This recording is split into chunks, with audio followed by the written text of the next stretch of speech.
students, I am Indra here of Indra's Coaching Center and I am here to teach you accountancy. Today I am going to take up partnership fundamentals. This is part of the syllabus for 2nd PUC's Karnataka State Board. It's also part of the syllabus of CBSE as well as ICSE. So let us understand as to what is the meaning of partnership and what would be the problems which would arise in the question paper with this particular chapter, partnership. So when you think of the meaning of partnership, partnership means two or more people coming together, investing capital in the business, sharing profits or losses. That is in the general sense.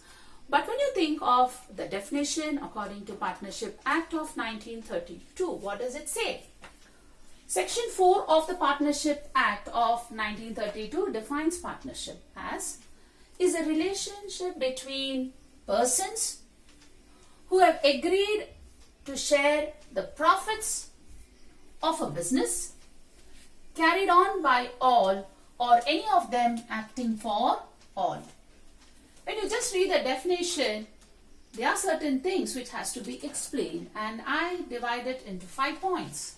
Is a relationship between persons who have agreed to share the profits of a business carried on by all or any of them acting for all. So when we say partnership is a relationship between persons, the word relationship and the person says there are definitely two or more proprietors for this particular business. So what would be the minimum number and what would be the maximum number? Minimum 2 proprietors, maximum right now you can add on 50 people in a partnership business.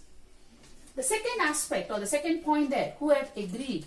The way who have agreed, so the word agreement or the word agreed means there's definitely an agreement. An agreement can be an oral agreement or it can be a written agreement. An oral agreement means there are certain terms and conditions which is agreed upon all the proprietors orally. That means just by speaking or just by word of mouth. And this could lead to problems later on. They might have misunderstandings between the partners. Each partner denying, saying that they have not agreed to all the terms and conditions. It's always better to have a written document, and that written document is known as partnership deed.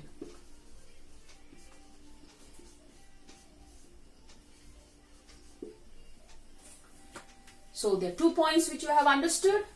Minimum 2 members, maximum 50 members, and then they have to come into an agreement. The next point there, to share the profits of a business. So you know that every business, the main objective is to earn profits. But what is business?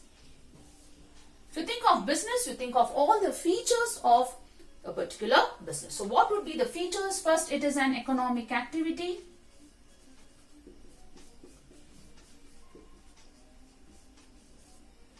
There is capital invested.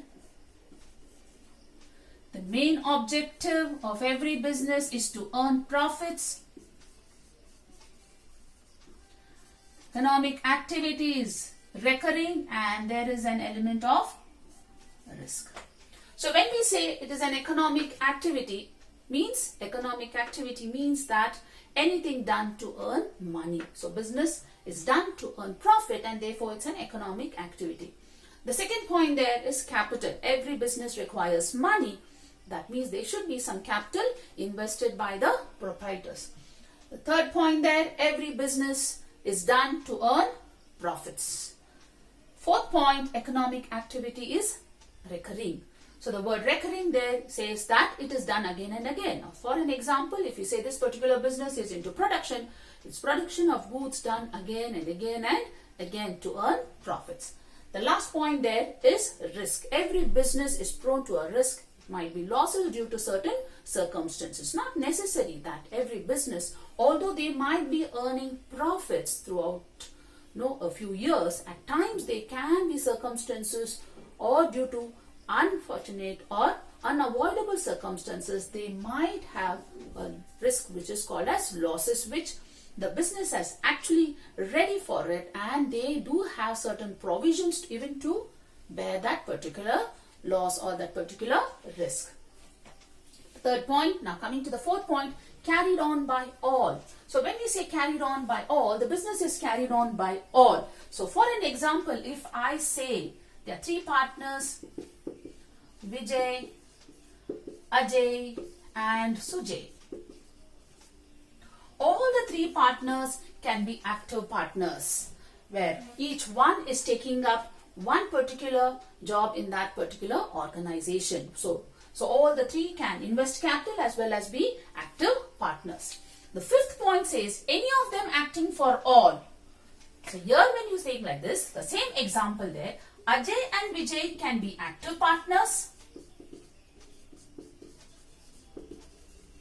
whereas Sujay can be a sleeping partner. Now what do you mean by active partner and sleeping partner? An active partner are partners who are actively participating in the day-to-day affairs of the company.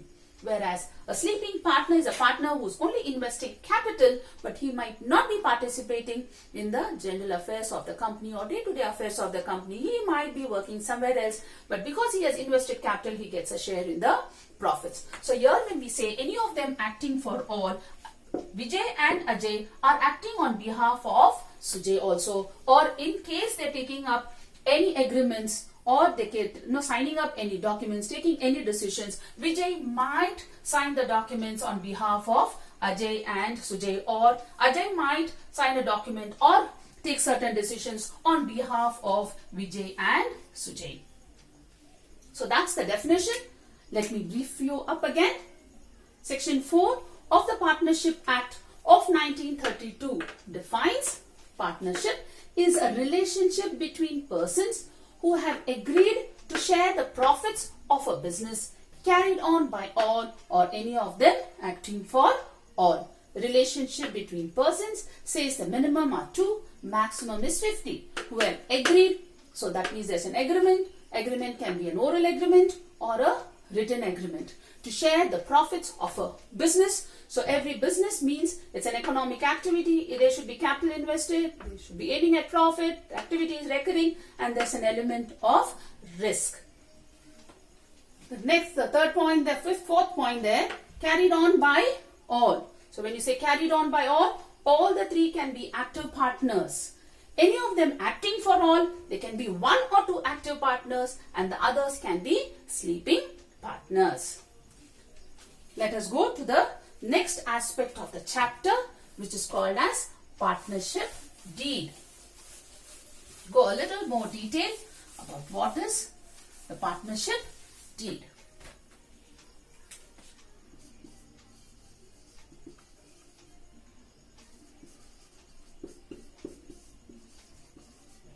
Deed means it's an agreement.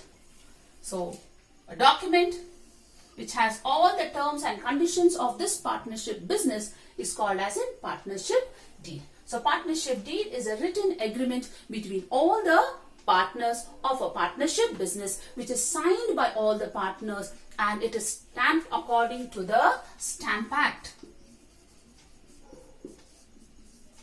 So it's a legal document which has authenticity. So partnership agreement is an agreement between the partners which is signed by all the partners and stamped according to the Stamp Act. So what would be the contents of partnership deed? The contents of partnership deed. And all the terms and conditions are called as clauses in any agreement as such. The contents would be the first one,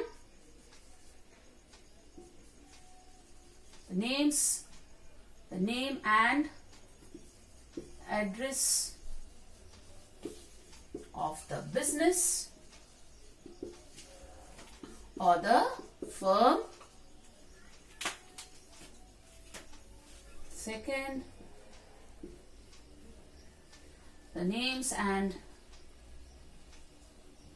addresses of the partners.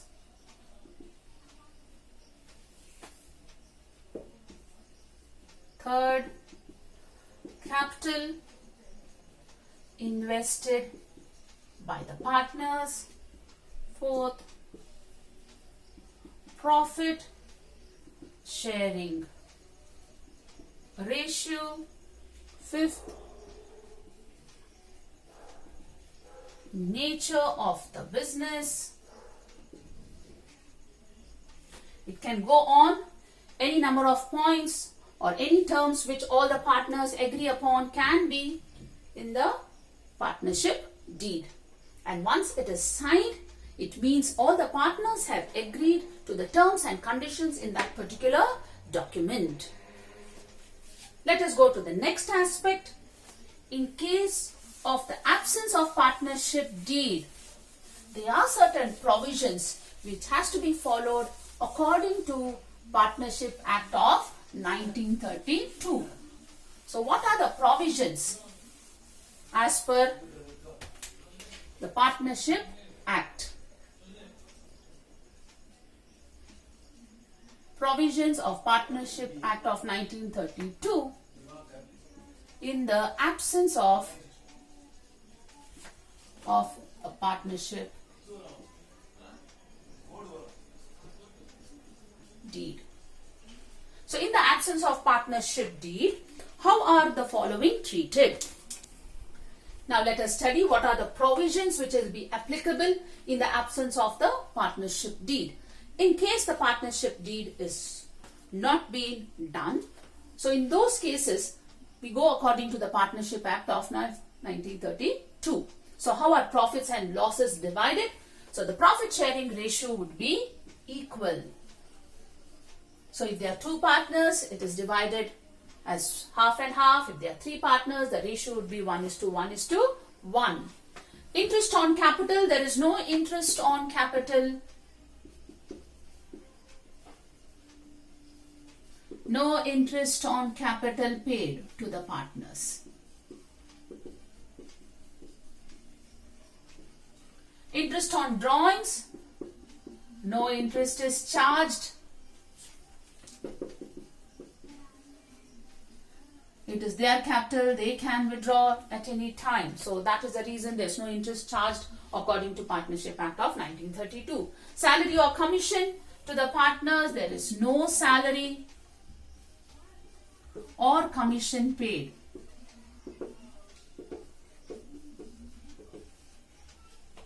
Next comes interest on partners' loan.